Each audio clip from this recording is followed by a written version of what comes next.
Hi everyone, thank you for joining me today. Today's topic is going to be on glutathione, and glutathione is something that is getting a lot of attention recently, but it's also one of the most important nutraceuticals that many people that work with chronic patients have been using for many, many years. So the key thing about glutathione, it's basically the key antioxidant in the body. And glutathione is found in all the different tissues in the body, and glutathione is found in all different cells in the body. And one of the key things about glutathione is that it really helps prevent against free radical production and oxidative stress. So what I'd like to do is, before we take questions, is just to give you some fundamental background on glutathione and tell you what was published about it before the pandemic with COVID-19, and then talk about some of the recent papers that have come out with COVID-19, and then talk about the applications and being a little bit critical of what's been published on it so far and what you need to know about it and so forth, so to kind of help with the confusion. Now, for the key thing, the main thing you want to really understand about glutathione is that it is something that our body makes all throughout our cells and our tissues, and glutathione has many functions. So one of the main functions is known as that it's an antioxidant, so it protects against free radicals. So free radicals are what destroys tissues when we have an inflammatory response. The other key thing about glutathione is that it is an important immune modulator. So the most important cells for autoimmunity or regulatory T cells. And regulatory T cells modulate the expression of autoimmune disease, of how active it is, if it goes into relapse or remission. And the regulatory T cells of the immune system have lots of receptors for glutathione. So glutathione has a direct effect on these regulatory T cells, and therefore not only is it an antioxidant, but it's also a very powerful immune modulator. The other key thing that glutathione does is that glutathione is involved with what's called phase 2 biotransformation. And biotransformation is the ability to take compounds that are toxic or pollutant substances and then convert them into an end product that the body can eliminate. So we do that through what's called the phase 1 and phase 2 pathway in the liver. We also have that with enzymes in the microbiome that do that. So when we get exposed to certain pollutants, like in air pollution or pollutants in our environment, glutathione plays a role for some substances to help clear that out of our body. So if you can, take a big, step back and take a glutathione. Glutathione does a lot of really amazing things. It's a very powerful antioxidant, supports our regulatory immune cells, and helps with biotransformation pathways. And what they've done with the studies is they found that glutathione is a key factor in causing neurodegeneration. When levels get depleted, glutathione is depleted with all types of inflammatory conditions. So whether it's a upper respiratory infection or a gastrointestinal infection, or whether it's oxidative stress from radiation, whether it is an autoimmune disease, the glutathione levels get depleted when there's a chronic inflammatory state. And that's pretty much the role of an antioxidant. So we get in chronic levels of inflammation, the inflammation starts to create free radicals, and free radicals destroy our tissues. And one of the things that glutathione does, it basically helps with electron transfers, so that neutralizes the free radicals so it doesn't destroy our tissues. Now, the other interesting things about glutathione are that glutathione levels, the production or the enzymes that are used to make glutathione, the total levels of glutathione we have, go down by every decade. So the glutathione levels we had when we were 10 are different than when we were 20 and 30 and 40 and 50. So as we get older, our glutathione levels tend to go down, as with most antioxidant systems. Now, there are some really interesting things about glutathione. So I'll talk to you about what foods can raise glutathione. I'll talk to you about what nutraceuticals have been shown to raise glutathione. But the key thing with glutathione, before we get any further, is there's some lifestyle factors that have a huge impact on glutathione. So the more inflamed you are, the more glutathione depletion you'll have. That's just a basic concept. So if you're dealing with an inflammatory disease, you're going to have glutathione depletion to some degree. If you're dealing with an infection, you're going to have some glutathione depletion to some degree. If you have an inflammatory diet, you're going to have some glutathione depletion to some degree. So we all have different states of inflammation or antioxidant, but some degree of inflammation and some degree of antioxidant production. We want to balance those two out. Now, if you get a chance to check out my website, drknews, drknews.com. I've written articles on glutathione, and I have something called an immune resilience program, which is a free program, and it talks about things you can do from diet and lifestyle to make an impact in glutathione. I mean, in your immune system. And within that, I talk about how important sleep is to your immune function and the reasons why. But there's also research that shows that your antioxidant systems, your glutathione levels, your glutathione enzyme producing systems become dysfunctional when you don't get enough sleep. So sleep is critical in modulating the immune system in different ways, which we talk about in the immune resilience program, if you want to check that out. But one of the other things is that sleep has an impact on glutathione, and so does exercise, which is another key factor when we talk about strategies for immune resilience. So when you exercise, you also increase your antioxidant enzyme producing system. So sleep and exercise are like one of the two main ways to naturally raise your glutathione. So if you take a person who's like really inflamed, has lots of inflammation, is around air pollution or smokes a lot, and they don't exercise, they don't sleep well, and then they have a diet where they're low in vegetables, especially vegetables that are high in sulfur, or vegetables that help produce precursors for glutathione. So basically garlic, onion, broccoli, cabbage, kale, those are all the things that help raise glutathione levels from diet. So if you take someone on a fast food diet and they're sedentary and don't sleep well, then their glutathione level is going to be way down. Now you add an infection on top of that, or pollution on top of that, or environmental toxins on top of that, you get a person who's really in bad shape. Now, one of the biggest clues that someone may actually have antioxidant depletion that we see clinically is a person, for example, that just is always inflamed, their body always hurts, they're always tired, they're always run down. Those are the states of chronic inflammation. And one of the other key things is a major red flag is if they exercise, they just don't recover very well. So there's some people who exercise and they just crash for days and days and days. For some people, it's just a brisk walk. For other people, it could just be a 20-minute exercise, but they actually feel dramatically worse. Now remember, what happens in exercise is you actually produce free radicals, and then at a much higher load in the first hour or two when you're exercising or afterwards, and then you get this massive activation of antioxidant producing enzymes like glutathione to counteract that exercise-induced inflammation, which lasts for many hours afterwards. So even though you get some free radicals produced by exercise, your anti-inflammatory system, antioxidant system comes in and really quenches that response. So this is why exercise is so beneficial to raise your glutathione levels and your antioxidants.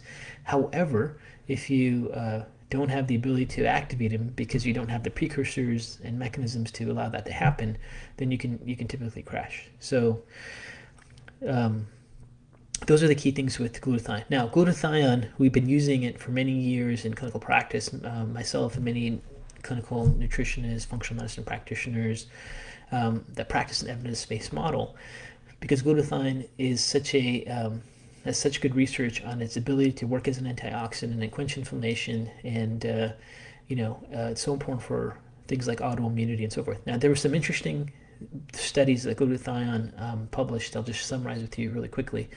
First of all, they've done studies where they put a pathogen in the gut barrier, and they find out that the gut barrier doesn't actually break down until glutathione levels are depleted. So, we've all heard of things like leaky gut or intestinal permeability. So when we get something that triggers an inflammatory response against our gut, whether it's gluten for a celiac disease person or an infection or pathogen, the gut barrier doesn't actually break down until glutathione levels get depleted. They've done similar things with pollutants and the pulmonary system of the lungs. So those are things that could be a factor with it. Let me turn my volume up. I think I heard my volume is not so good. Let me check something here.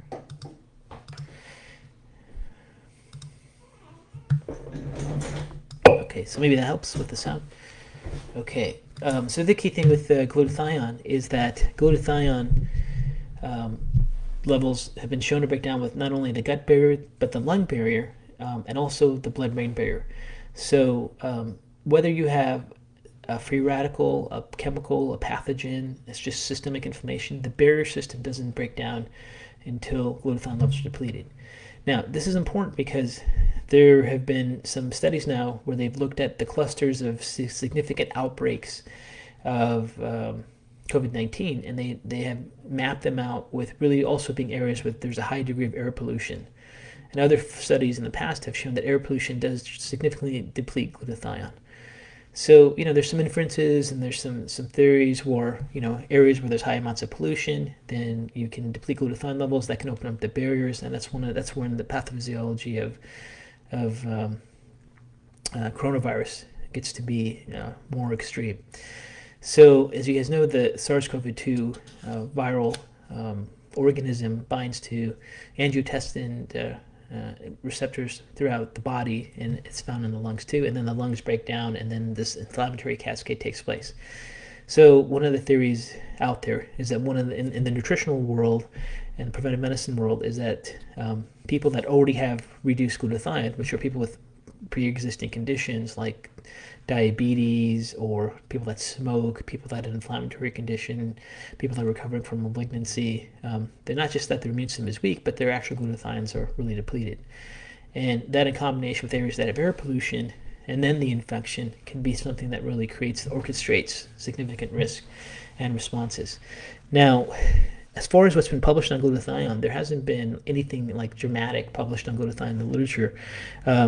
There is, if you go to clinicaltrials.gov, where people register clinical trials before they do them, there's a non-randomized study with about 86 participants where they're going to do IV N-acetylcysteine to raise glutathione with COVID-19 patients that are severe, but that study hasn't been published. Besides that, there's just been a case report with 2 patients published where they showed people that have severe COVID-19 symptoms, if they're given compounds like N-acetylcysteine to raise their glutathione, their symptoms seem to improve. And there was a Russian researcher that did a really great review, and he theorized, published a paper where he theorized that people that have COVID-19 may become severe because of glutathione depletion. He wrote an excellent paper on that, and he reviewed the reasons and mechanisms behind it, and he had given some examples of some patients that went from minor symptoms to severe as their glutathione levels were depleted, but it was just a few sample subjects. And that's kind of it. So we don't have like these major breakthrough research on glutathione being done. So it's not necessarily there yet as far as the evidence goes. But here's the thing with glutathione. Glutathione is I'm not sure what's going on with my volume. Glutathione is absolutely a. Elaine says it's better. People are still complaining. Okay. I don't know. My mic's on as loud as it can be, so. So I'll try to speak louder. So glutathione is one of these things where it really is an important compound, and it may have a lot of promise for patients to be preventative from an antioxidant health status prevention. So that's the basic thing. Now, the other key thing about glutathione is, let me see if I can get my volume better here. Okay, now people can hear. I can hear. Oh, people can hear? Okay. Now, great. Okay, great. I think it was too low. Thank you. So the other key thing about glutathione is that how do you raise it? Some people question, what do I do? How do I raise it? So there's lots of things that can be used to raise glutathione, and basically you break them down into nutrients, sulfur amino acids, botanicals, and so forth. So the main nutrients that have some benefit on raising glutathione are selenium and vitamin C as micronutrients. And then there's botanicals like cordyceps is a botanical that's been shown to raise glutathione levels. Glutacala has been shown to raise glutathione levels. A botanical called milk thistle has been shown to raise glutathione levels. And then sulfur amino acids like alpha-lipoic acid and N-acetylcysteine have also been shown to raise glutathione levels. Now, whey protein has been shown to raise glutathione levels too, but whey protein is really inflammatory for many people, so I really don't recommend that. And if you look at all the things that have the biggest impact, and you look at cost, and you're trying to figure out, if I want to take one thing to raise my glutathione levels, what's the easiest and fastest way to do it, and cheapest way to do it, and that would be N-acetylcysteine. So you can find N-acetylcysteine in pretty much every health food store, and dosages of 1,500 milligrams would be a good dose, and that would raise glutathione levels. Some people take more, but 1,500 milligrams, you're going to have some impact in raising glutathione levels. So if you're trying to figure out like what to use to raise glutathione, that's one way. Now there are glutathione supplements available also, and glutathione is tripeptide amino acid. It's glutamic acid, cysteine, and glycine. But the glutamic acid and glycine are very easy for the body to make naturally. What they really need is that sulfur, that N-acetylcysteine. And that's also why it's so important to have diets very high in sulfur precursors, like we said earlier, garlic, onions, cauliflower, cabbage, kale. Those things can all be supportive to raise levels. And then sleep and exercise are also really critical. So actual glutathione itself is very hard to absorb. So typically when you just take an acetylcysteine, you get the precursor you really need to make that building block of glutathione. When you actually buy glutathione as a supplement, it's much more expensive than N-acetylcysteine. And eventually what's going to happen is that glutathione you take is going to be broken down to glutamic acid, glycine, and cysteine, and then you're going to use the cysteine to build it. Now, there's another version of glutathione called acetylglutathione, which you can use. Acetylglutathione has been shown to absorb through the gut. And even better, there's been a form of glutathione called liposomal glutathione, which is a liquid form of glutathione that can go through the gut. So for me personally, if I'm going to actually use glutathione, I like to use a liposomal acetylglutathione, and that seems to have a really good way to absorb into the system and really work. If you don't have that available to you, a liposomal acetylglutathione, because not many manufacturers make that, and then I would just use NAC. But the liposomal acetylglutathione, I think, is one of the very best ways to do it. And then number 2 would be N-acetylcysteine. My wife is cracking up at me. Oh, she's okay. So anyways, so those are the ways to raise glutathione. Now, I can tell you, like in our family, we take glutathione every single morning, every day. My daughter and my wife. Since my daughter was basically able to digest food, she was taking a liquid trisomal glutathione because it's such beneficial benefits. So I can only tell you is that we don't have any direct research published anywhere in the literature where they have shown COVID-19 can be impacted by glutathione, other than a couple case reports where some people have some theories, and it's not sufficient evidence. The clinical trial that's going to be done will be interesting, but they're doing 6 grams of N-acetylcysteine IV, so that might not be practical for information that could be generalizable to the whole population. But at the end of the day, it's not, it's a safe way. It's something to consider, and it's one of the mechanisms that can explain why there are some subgroups that are potentially, having significant symptoms. So I think there's some validity in that too. If I were to look at the evidence and the mechanism involved, I think one of the major reasons where patients that have a viral infection tend to progress into a severe state and some don't. One of the mechanisms may be, for some people, but not for everyone, because I think there's some genotypes that may respond to the virus differently, is whether they have enough reserve of glutathione to protect their lung barriers, whether they have enough glutathione to prevent as what's called the cytokine storm, the inflammatory cascade, and whether they have enough glutathione to modulate their immune system with those Treg cell activations. So those are all the best things there. Okay, so I can try to take some questions. Those are the key summary things that I was hoping at least to cover as a baseline. So Lisa says, when's the best time to take glutathione? When is the best time to take glutathione? Yeah. Anytime. So glutathione is one of those things where you want to get into your system. With antioxidants, sometimes the more oxidative stress you produce for yourself, the more demands you have. So if you have an inflammatory response because you react to certain foods, if you exercise a lot, you may want to take more. Some people can take double doses, but for the most part, simply, you can just take it anytime throughout the day. There hasn't been any real research published where it shows taking in the morning or taking in the afternoon has any better effect than any other time. Okay. Sorry. Next question. Yeah.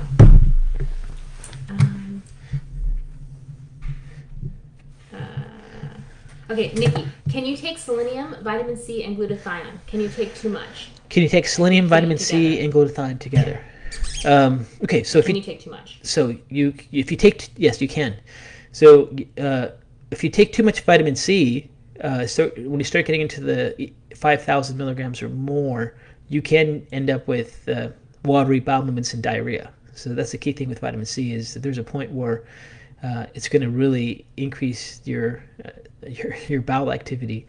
So there's something that some people do with vitamin C is they go up to bowel tolerance and then they back off. So for people, it's usually around the 4,000 to 5,000 milligrams. So if you take more than that, then you may have that adverse reaction. Selenium, the top people can get selenium overload, but the upper safe limit is 400 micrograms per day as an acceptable standard. So you want to keep it below there. And then glutathione, there's no significant side effects with taking too much glutathione because it's just a tripeptide amino acid found throughout the body. You could just end up spending a lot of money with overdosing on those 3 ingredients. And the same with N-acetylcysteine. N-acetylcysteine is an abundant sulfur amino acid found in your body.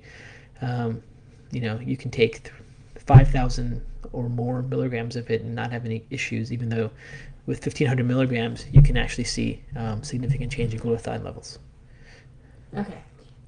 Heidi, for someone with acid reflux, what is the best form? I have IBS/SIBO and recently started having acid reflux. Well, your acid reflux and your inflammatory. So the question is, if someone has inflammatory bowel disease and acid reflux, what's the best form to take glutathione? Well, at the end of the day, just the fact you have an inflammatory bowel condition, you're going to deplete glutathione as soon as you take it because it's going to be used to quench the inflammation in your gut. So, the key thing with glutathione is it's not like we know a disease-specific amount we should take. It all has to do with fire. So think of like if you have an inflammatory condition, the inflammation is like fire throughout a forest. How much water does it take to put out the fire? For some people, they need to take more than other people.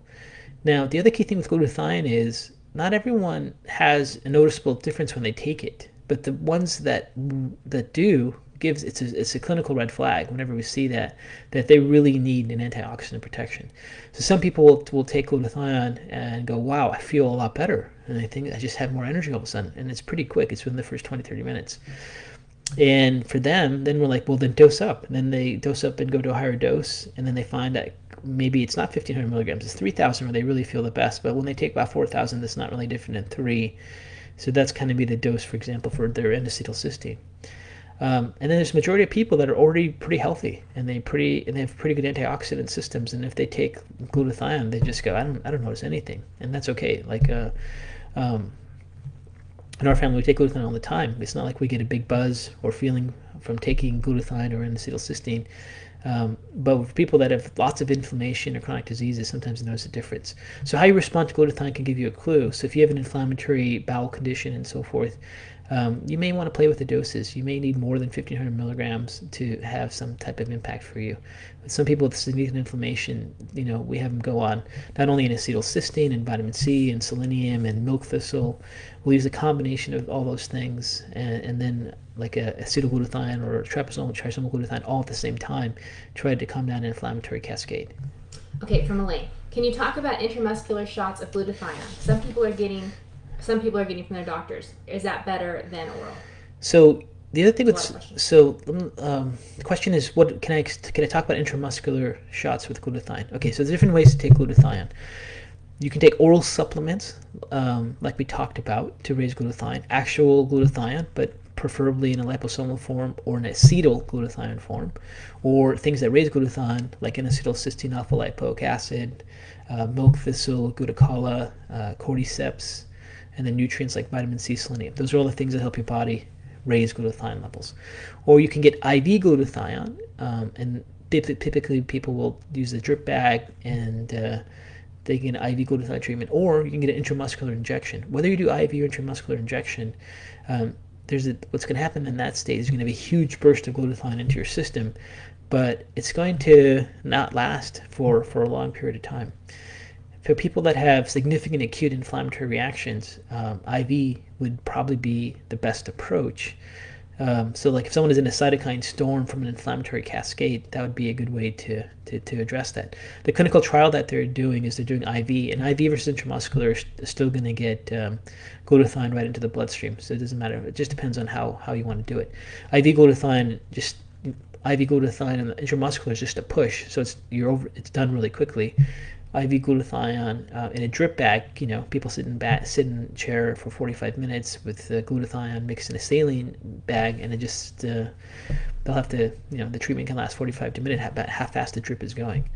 So even if people do a drip or intramuscular injection, oral strategies to raise glutathione work extremely well. They're just not getting that huge load that's taking place. Okay, so Sean says, in that vein, does IV glutathione downregulate the body's natural production of glutathione? Does it lead to issues long term, or is it safe and effective to do regularly? So the other question that comes up regularly, which was just asked by Chris, Sean. So there's no significant finding that taking glutathione or taking precursor glutathione are going to deplete your own natural's production of glutathione. That just doesn't happen. So your body is going to make glutathione as it needs it, but if it's circulating around in your system, it's just fine.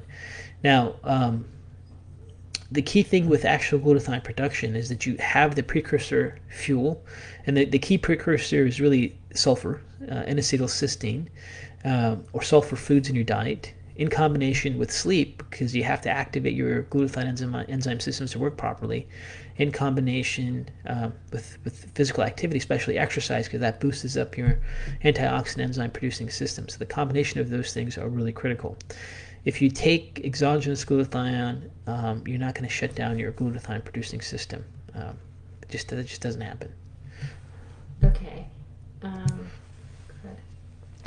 Can you talk, from Nancy, can you talk about the two forms of NAC? The two forms of NAC, they're both going to work to raise glutathione. Any form of NAC you take is going to have an impact on raising glutathione. And there's just not enough evidence one is really better than the other, so just take it. Okay. Any top brands you like? People asking, what's your top brand you like? No. I really don't want to talk about specific brand names. I really want to try to keep these talks commercial free. So I really don't want. I just want to talk about the research, if you guys don't mind. Okay. Nebulizing glutathione. A lot of people just keep asking, what about nebulizing glutathione. Right. So that's another way to take glutathione. I forgot to mention. Nebulizing glutathione is where you use a nebulizer and you put glutathione in and you breathe it in that way. And that may have some promise with some upper respiratory types of infection, because you can really breathe in the glutathione. For some people, the sulfur irritates their lungs, and they actually get coughing and feel awful when they take it. So that's the only concern with that. So when we look at glutathione, actually you can take it to a nebulizer. You can have it delivered IV. You can have it delivered intramuscularly. You can do. They even have suppositories, vaginal and anal suppositories to raise glutathione levels. And then you can take it with supplements, the actual compound, or the nutrients and precursors. All different ways to raise glutathione. But for most people, the easiest way would be something like N-acetylcysteine, vitamin C, selenium, glutathione, milk thistle, or something like a liposomal glutathione. Those are the best ways to do it for most people that don't have access to IV or intramuscular or to a nebulizer. Okay, a lot of people are asking, can we check glutathione levels in the blood? Can you check glutathione levels in the blood? You can check glutathione levels in the blood, but it is dynamic. So it can change and vary from day to day. So it's not like one of these things where you measure glutathione and it's like that way for you all the time. So there are labs where they look at something called the ratio between what's called oxidized glutathione and reduced glutathione. And they can look at those ratios and give a clue of what your glutathione levels are. So those tests have been used in some research circles. They're quite expensive, and they kind of fluctuate. And it just doesn't seem to make much of a difference when you look at those tests. Also, when you do measure those tests, what you'll also find is it's not the amount of glutathione that changes that. So if you have a person who's got an abnormal glutathione ratio on lab blood work, they're from oxidized to reduced, indicating the glutathione status. Giving more and more glutathione doesn't necessarily change that. What actually changes that is reducing the overall inflammatory load. So realize that glutathione is just fighting the free radical oxidative stress inflammatory response. But what's causing that is also one of the key factors of why it's being depleted. So for example, you could have someone who has gluten sensitivity and they keep eating gluten, and that causes chronic inflammation for them. Well, that chronic inflammation is going to deplete their glutathione levels. So dosing with glutathione may not change their serum levels, but once they actually get off gluten, like boom, right away, those levels improve dramatically. So what we find with glutathione biomarkers is that you don't see much change specifically with supplementation. You see change when you reduce the inflammatory load. Okay, next question. So, can you spell N-acetylcysteine? N-acetylcysteine.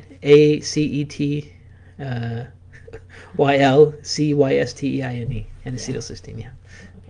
Okay, Amy says, you mentioned liposomal. Oh, by the way, NAC, you can just type in NAC nutrient, and you'll see it everywhere, like Amazon or wherever your source is. So most people, you just refer to NAC, and as a NAC nutrient, you're going to find all the links. Okay, Amy says, you mentioned liposomal. I've heard a couple of clinicians remark they have not seen a strong benefit compared to whole food version of C in particular. Is liposomal worth a significant extra cost? For me, I absolutely think liposomal is worth the effect. I can only tell you as a clinician. They haven't done studies where they compare one form of glutathione delivery to the other. So there's a part of it where you can hear different preferences from different practitioners and different people taking it with different experiences. And from my bias and from my experience, liposomal glutathione, it works fantastic. Okay. How does one accurately determine if they have enough glutathione or not? How does one determine if you have enough glutathione? Mm-hmm. Just assume. So it depends on what your goals are. So again, you can do a lab test to kind of give you ratios, but the lab test is dynamic and changes even hour to hour. So it's not as stable as you would think. So that's one way. The other key thing is if you just have an inflammatory condition, you can raise glutathione. I can tell you, like myself, my daughter, my wife, we all have been taking glutathione for forever. My daughter's 14. She's been taking it since she was probably 2. Every day, every morning, every day. We don't measure her levels being low. We don't assume she has symptoms she doesn't have an inflammatory condition. It's just done preventively to raise antioxidants. So the key thing is it worth the time and energy for a person to try to raise their glutathione levels?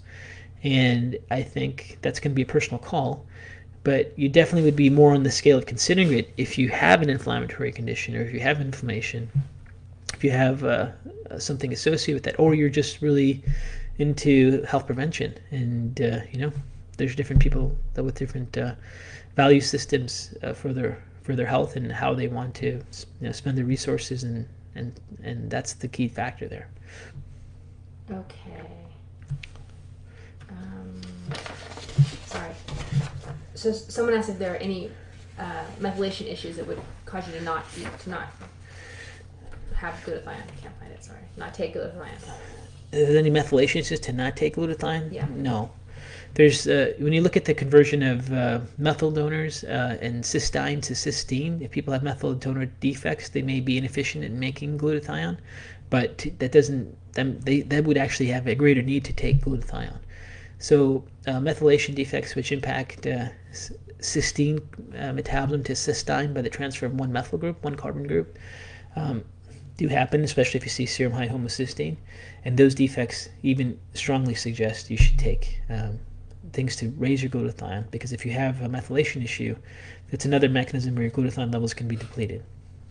Okay, Ken, what's the percentage of population has SNPs and can't make glutathione? What percentage of population has single nucleotide polymorphisms that can't make glutathione? I'm not sure what the actual percentage is, but I can tell you it's quite high. It doesn't mean they can't completely make glutathione. It just means they're less efficient with them. So there really isn't this discovery of this main gene where, like, oh my God, you have this gene, you cannot make it. So lots of people have different variants and different glutathione producing enzymes to make glutathione. And the problem is that we have all these labs doing these tests for single nucleotide polymorphisms, and they're just picking out the ones that are easy to do and are inexpensive. Like, there's so many different SNPs with the enzymes glutathione reductase and glutathione peroxidase, and so many versions of that. We're not even measuring those. And the labs that are doing these genetic testings for SNPs, I really think are giving a false level of information, because you can't make much assumptions with what they're offering. So a lot of people have SNPs for all different pathways, including glutathione. But for the ones that have been discovered, none of them are significantly so significant that you're at significant risk for making it. At the end of the day, the strategy would be the same: sleep, exercise, do the things we talked about in the immune resilience protocol. If you just joined us, that's at Dr. K News, drknews.com. And then look at the precursors and nutrients we've been discussing. Okay, Jonah Lynn asked to that, do other things besides food and sleep raise glutathione levels, like exercise, yoga, deep breathing? So the things that raise glutathione levels will be things that actually put a demand on your antioxidant system. And exercise is really the key one. And the more intense you exercise, actually, and the more aggressive free radical production used, the more aggressive your antioxidant reserves come in to quench that. So it really is just, those are the main lifestyle factors. Sleep helps you not just have your enzymes work more efficiently, so you can make glutathione. Exercise boosts up your antioxidant enzymes to activate, to produce it. And then the diet you eat that is hopefully high in foods that are high in sulfur can really be a key factor as well. Okay, Christine, can glutathione help with Hashimoto's? Yeah, can glutathione help with Hashimoto's? Well, absolutely. So again, there's not like a large study published on glutathione. There are some studies on glutathione and Hashimoto's thyroiditis, and there's some evidence that glutathione is a key mechanism where it prevents the oxidative stress pathways that are associated with this destruction of the thyroid gland. There's some studies with cruciferous vegetables being given to patients that have thyroid cancer that also have oxidative stress in the thyroid gland, similar to Hashimoto's, and it's shown to benefit the inflammatory response. But there has been like a large clinical trial that's given one group glutathione, one group, a placebo, and then they monitor Hashimoto's and see if it helps. So theoretically, it should be important for all autoimmune disease patients because it's summary, it's at least an antioxidant. It helps modulate Treg cells. It helps the barriers from breaking down, which are all critical mechanisms for autoimmunity. So there's a lot of inference of the evidence that glutathione can be really beneficial to Hashimoto's patients and very little risk. Okay, Dr. Perlmutter spoke about glutathione IV helping Parkinson's. Do you have any info on that? So the question, Dr. Perlmutter talks about using IV glutathione for Parkinson's. First of all, Dr. Perlmutter is awesome. He's done some breakthrough education and really showing the world how important glutathione is for Parkinson's disease. Because one of the things that glutathione does is glutathione stops the inflammatory reaction that's involved with developing what's called an alpha-synucleinopathy, where you get a buildup of alpha-synuclein, which then promotes Parkinson's disease. And, in some conferences you've had the privilege of seeing Dr. Perlmutter, she showed some case studies where they give IV glutathione, and some of these patients have an immediate change in their rigidity and stiffness and festination gait and so forth. It doesn't last forever, it's just for a short period of time, but it was interesting because it shows how an immediate anti-inflammatory compound can change neurodegenerative symptoms. It's not a cure, it's just an expression that some people exhibit. I can tell you one of the reasons I personally take glutathione all the time is for its neurodegenerative protection. So glutathione is essential to calm down brain inflammation, neuroinflammation, protect the blood-brain barrier as well. So Dr. Perlmutter was really one of the key physicians and educators that was using it and explaining people about using it over 20 years ago. Yeah. Okay. Let me see. Sorry. Liposomal vitamin C or oral? So liposomal vitamin C or oral doesn't really make much difference. Vitamin C is easy to absorb. So, it's not so... The things you want to use liposomal for are things that have a hard time getting through the gut barrier. So a liposome surrounds the compound with basically phospholipids that allow it to easily penetrate the gut. Vitamin C in a liposomal form, I don't know if it would make any sense. Vitamin C is very easy to absorb, very inexpensive, and has a tremendous impact right away. So I don't think you need to worry about a liposomal form of vitamin C. Okay. Can you please tell the difference between PQQ, CoQ10, and glutathione? Can I please tell the difference between PQQ, PQQ, CoQ10, CoQ10, and glutathione and glutathione? from DD. They're all different. PQQ, CoQ10, and glutathione are all working at different mechanisms. They all have an antioxidant effect, but they're not interrelated, as far as I understand them. Okay. Sean, do polymorphisms or lack of presence in the glutathione genes change the way one needs to supplement, or the amount they need to supplement? So the question is, do gene uniquenesses, polymorphisms, impact the way you should try to raise your glutathione levels? Yeah, you need to supplement. You need to supplement. Yeah. So the answer is yes and no.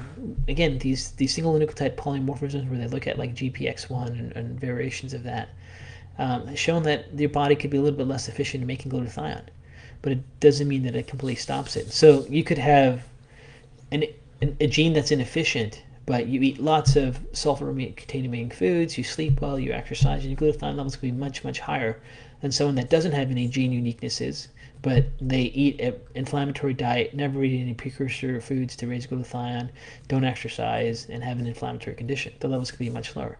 So it's just one variable, but it's not a variable enough by itself to make a significant concern.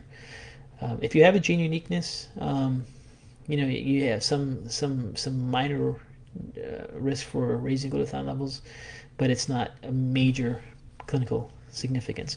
What happens is a lot of people go to functional medicine practitioner and they don't really understand these, and they just do the gene test, and then that justifies putting lots of patients on lots of supplements, and I think it's not substantiated.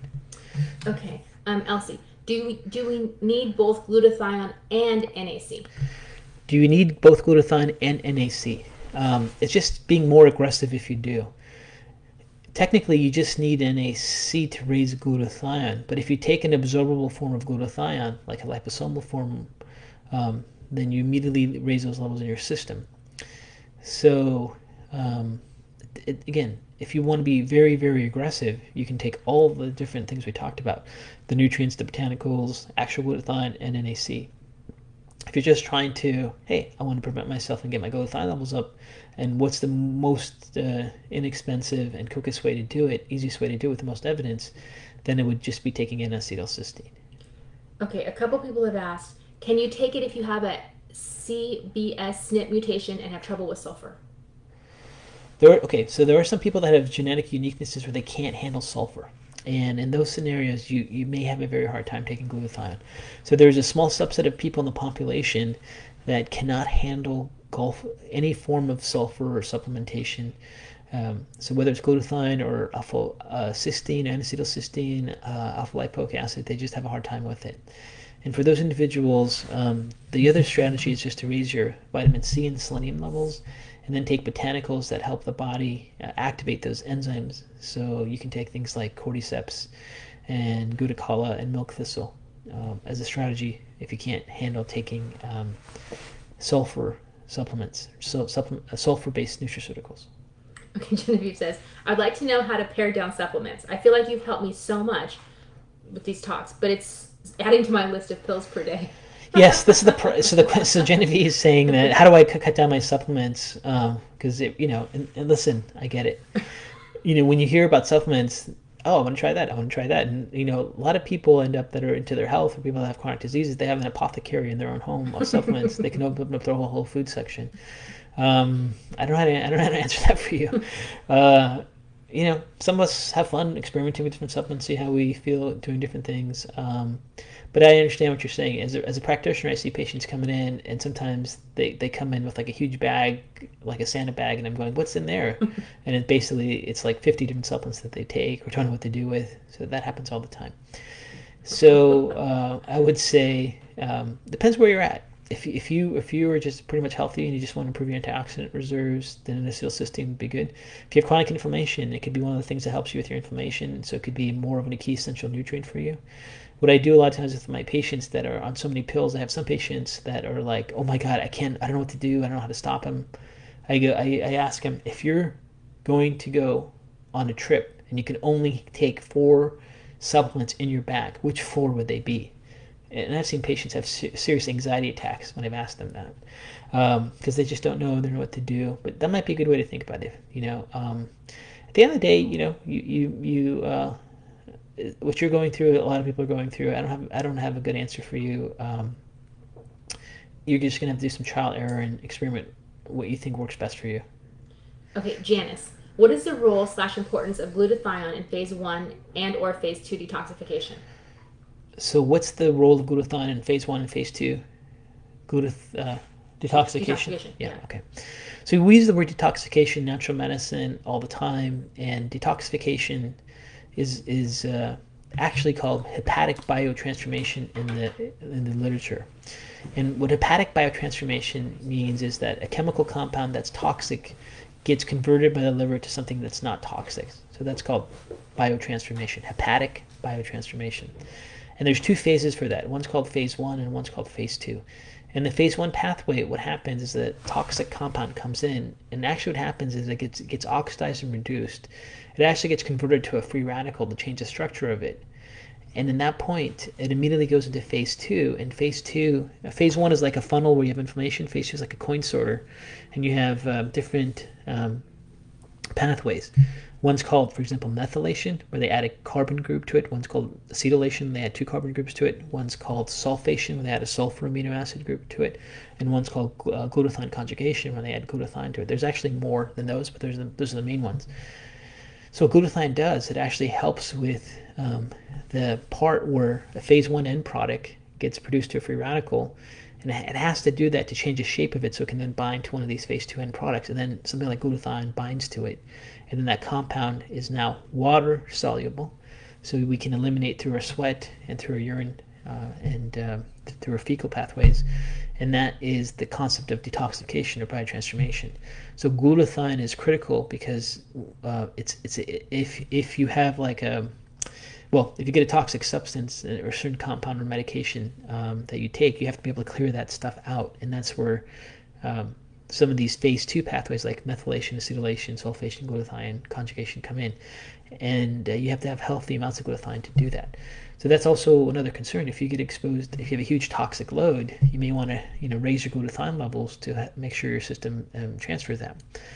There's some medications that are metabolized specifically through glutathione conjugation. So people can get overdosed with medication, have adverse reactions to medication because of that defect. Most drugs have their pharmacokinetics listed, and it tells you which phase 2 pathways get metabolized. When you look at things like the physician desk reference with medications and things that are published on it, they usually tell you.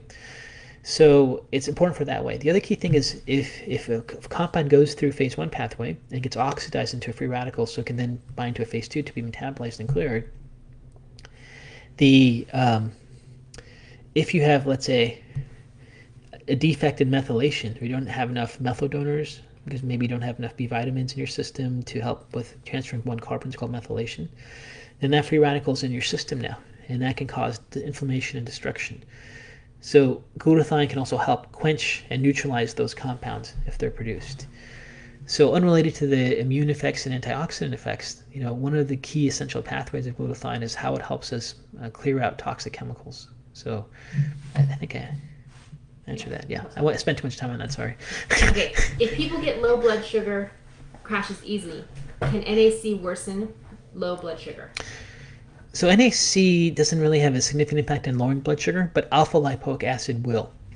So let me explain. Alpha lipoic acid is another compound that's been shown to raise glutathione, but also alpha lipoic acid also sensitizes the insulin receptor. So it's actually alpha lipoic acid is very effective in lowering blood sugar levels with people that have prediabetes or diabetes as a nutraceutical. Lots of good studies published on that. But alpha lipoic acid also helps provide precursors to help build glutathione. So I think you're not really worried with N-acetylcysteine or the other compounds that raise glutathione, but if you're using alpha lipoic acid as a strategy to raise glutathione, realize that it does have a blood sugar lowering effect by enhancing insulin receptor site signaling. Okay. Do some people have so many toxins that glutathione would overload their system in detoxing at one time? Do people have so many toxins? Do some people have so many toxins that glutathione will overload their system and detoxing at one time? So the question is: do some people have so many toxins where glutathione is going to overload their system? No, I don't think that's even possible. I think that's just what people assume when people adversely react to taking glutathione because of the sulfur part of it. So I would say if someone is having a reaction to glutathione, it's more of their issue with intolerance to sulfur than it is like the overload with toxins. Okay. Elaine asks, companies that sell glutathione suppositories say that to use those overnight because that's when glutathione demand is highest for repair and regeneration. Do you think there's truth to that? I don't know if there's any truth to having to use the glutathione at night because it changes. That's when you're at most need for it. I think it's just speculation. You're actually at most need for glutathione when you have an oxidative stress response, not when you're sleeping. So your body's obviously recovering when you're asleep, but I don't think that statement's accurate. Okay. Marliese, please address the role. Oh, crud. Please address the role of glutathione in viral diseases, for instance, EBV and the central nervous system. So please explain the role of glutathione in viral diseases. In viral diseases. Okay. Yeah, EBV. Yeah. So there's been some studies with influenza where they showed glutathione can decrease some of the symptoms when given. There's a couple of those types of papers out there.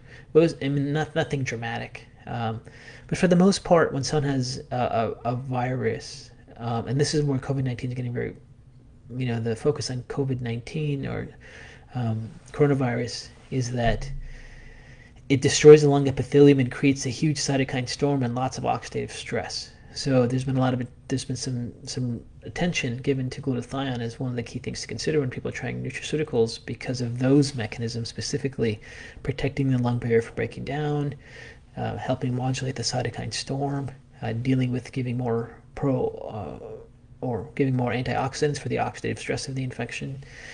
But as far as glutathione, it's not known to have any direct antiviral activity, and it doesn't necessarily activate the immune system. It just it helps support Treg cells, which modulate the immune system. So the key thing with it is that it's probably going to have some impact on reducing the amount of tissue inflammation and destruction in the body when someone has a virus. But you're still going to have interferon go up, and people are still going to have a fever and to activate their immune system, and glutathione's not going to have any impact on that. So just kind of think of it as putting out the fire from the inflammation caused by an infection, but it doesn't necessarily directly act against the virus itself. But one of the key things where people end up maybe potentially going from when you look at things like coronavirus or infection into a severe state is that they may not have enough antioxidant reserves to protect their tissues, and that's why things happen. Also why autoimmunity can start to express with people that have viral infections and so forth. Okay, Sarah says, NAC is much cheaper than liposomal glutathione. Yes. Why not? Shouldn't everybody just take NAC then? Yes, that was my point. So the question is, NAC is much cheaper than liposomal glutathione. Shouldn't just everyone take NAC? So that was the point I was trying to make. I was saying if you're looking at the most impactful, most evidence-based, and cheapest way to look at factors of effect, benefits, and expense, N-acetylcysteine would make the most sense. I can tell you clinically, though, liposomal glutathione works great. It just doesn't seem to work better in my personal experience working with patients. So, especially when there's an acute inflammatory response. But you can absolutely raise glutathione. So, just to summarize, the cheapest and the best way based on the evidence published that we know about to raise glutathione by one single inexpensive substance would be NAC, found at almost every single health food store, found on Amazon. But I think clinically, if you can get access to liposomal glutathione, it's much more effective. Okay, then Susan says, I was told that NAC is not well absorbed through the digestive system. Is that true? NAC is absorbed through the gut. All sulfur amino acids are absorbed through the gut. It's just glutathione is hard to absorb because it's cysteine plus glutamic acid, and glutamine is a huge tripeptide, so it has a hard time getting absorbed. But you can absolutely absorb all sulfur amino acids and acetylcysteine. No problem. Okay, people have asked, what are the symptoms of sulfur intolerance? Symptoms of sulfur intolerance is when they take glutathione off of lipoic acid, they feel much worse. They get headaches. They feel like they have no energy. They get swollen. The body hurts. That's the biggest clue. You don't usually see it as much with diet. You just see it when they start to try to take supplements that contain sulfur. Okay, so glutathione is both an antioxidant and an anti-inflammatory? Yes, so glutathione, so everything that's an antioxidant is an anti-inflammatory, just in general, and glutathione serves both properties. So glutathione protects the tissues in the body, but because of its antioxidant properties, it also calms inflammation, but it also directly impacts on Treg cells, which modulate inflammation. So glutathione is both an antioxidant, both an anti-inflammatory compound, and it's also used to support biotransformation to help to clear toxins out of the body or pollutants out of the body. So it has lots of key regulatory functions. Okay. So if you do react to sulfur, what is the best way to raise glutathione? So once again, this question came up earlier. If you do react to sulfur, what's the best way to raise glutathione? Then you can use things like vitamin C, selenium, and then you can use botanicals that raise glutathione, which would be things like milk thistle, cordyceps, and goodacala. Okay. What does the L stand for on my IM injection bottle? L-glutathione. L-glutathione is just in reference to the shape of the glutathione, the structure of it. So it's just an L form. So it's related to the biochemical shape. They use the term L. Okay. Why are some people having negative effects when taking glutathione? Why are some people having negative effects taking glutathione? I don't know. It could be the sulfur-related issue. It's pretty rare to hear that. So I'm not sure why that would happen. Okay. Liposomal glutathione seems to always come in soy or sunflower-based phosphatidylcholine. Yes. If one is soy or sunflower intolerant, can this still be safely consumed or will contribute to autoimmune reactivity? Yeah, so if you look at the different types of liposomal versions, whether they come from a soy base or not, and they have phospholipids, that's not the same thing as soy protein. So most people that even have soy intolerances can tolerate those types of compounds. And, when you look at soy protein and soy protein isolates, there's like 28 different soy proteins and branches of the soy protein that some people react to parts of it versus other parts of it. And when you're actually looking at the phosphatidyl portion of the soy, that's not the same thing as the protein that many people react to. So you can absolutely expect not to have any reactions, even though you may have reactions to soy protein with liposomal forms of glutathione. Okay, a lot of people want to get into CF. I think we have time for just how many more? A couple more. I have some here. I just wanted to make sure I covered. So one of the questions: do we need to take more glutathione support as we age? I would say yes, because studies show every decade our levels start to come down. How do you know if glutathione's working? That's another question that was asked. That comes up. You don't. It's one of those things where when you take an antioxidant, you don't necessarily know if it's working or not. It's the research shows that it has an anti-inflammatory effect and a protective effect on the body, and we know studies clearly show when people progress into an inflammatory destructive state from any kind of inflammatory condition, there's a direct measurement of glutathione levels being depleted, and with the gut barrier and lung barrier and blood-brain barrier breakdown, it's directly related to glutathione levels being depleted. So you're not going to necessarily, for most people, when they take things to raise their glutathione, they're not going to notice a significant benefit. On the other hand, if you do notice a significant benefit, like your inflammation goes down, you feel better, you have more energy, that really means you probably have some inflammation, and then you want to increase your dose. Can taking liposomal glutathione help idiopathic neuropathy? Can taking liposomal glutathione help idiopathic neuropathy? Maybe, maybe not. So idiopathic neuropathy means that they really don't know the reason why the nerve damage is happening. A really common cause of idiopathic neuropathy that people overlook is an autoimmune mechanism. So that's one thing. And, with idiopathic neuropathy, I've worked with lots of cases of idiopathic neuropathy. They're all different. Some patients, when they do an anti-inflammatory diet approach, bump hard on taking anti-inflammatory nutraceuticals. It helps calm down some of their pain and inflammation. And for other people, nothing makes a difference. Even taking corticosteroids and significant anti-inflammatory compounds, pharmaceutical compounds, have very little effect. So, and also there's a difference between small fiber or large fiber neuropathies. C fiber, small fiber neuropathies, or really don't respond to much of anything to calm down inflammation and pain. Um, large fibers, large fiber neuropathies seem to do much better with an anti-inflammatory approach. So that's another factor in it. But overall, it still may provide some protection in protecting neurons from further degeneration.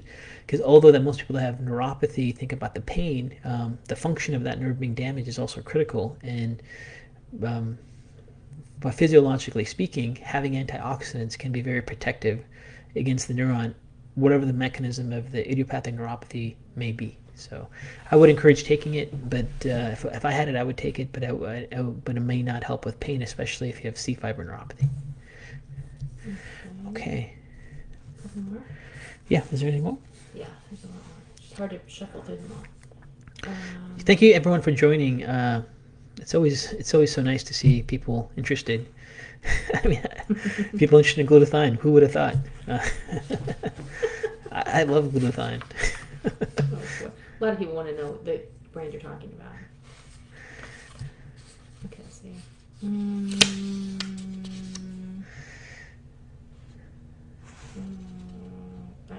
They're just, everyone's very grateful and thankful. Oh, okay.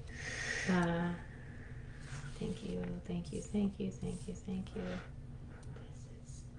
Oh, the other thing with sublingual glutathione. Sublingual glutathione is another question that people have had. Sublingual glutathione, I'm not sure about. I've used sublingual. There isn't any significant studies to tell us if sublingual glutathione is better than one or the other, and haven't seen any dramatic impacts with patients taking sublingual glutathione. So I'm not for or against it. I just hasn't seemed to be that great of a difference if it's sublingual or not. I think you still have issues with absorption through the mucosa, even if you take a liposomal form. So, I mean, if you take a sublingual form. So I think a liposomal sublingual might work well, but just the actual glutathione being a sublingual form by itself, I don't think would make any impact in absorption versus the other. Okay, I think we pretty much got most of the questions. Some of them are just kind of repeats to the other ones that you might be able to watch the video. Thank you all for joining us, and we'll have different topics soon. And once again, thank you everyone, and thank you for all the positive comments, and I hope everyone has a great day. Thank you.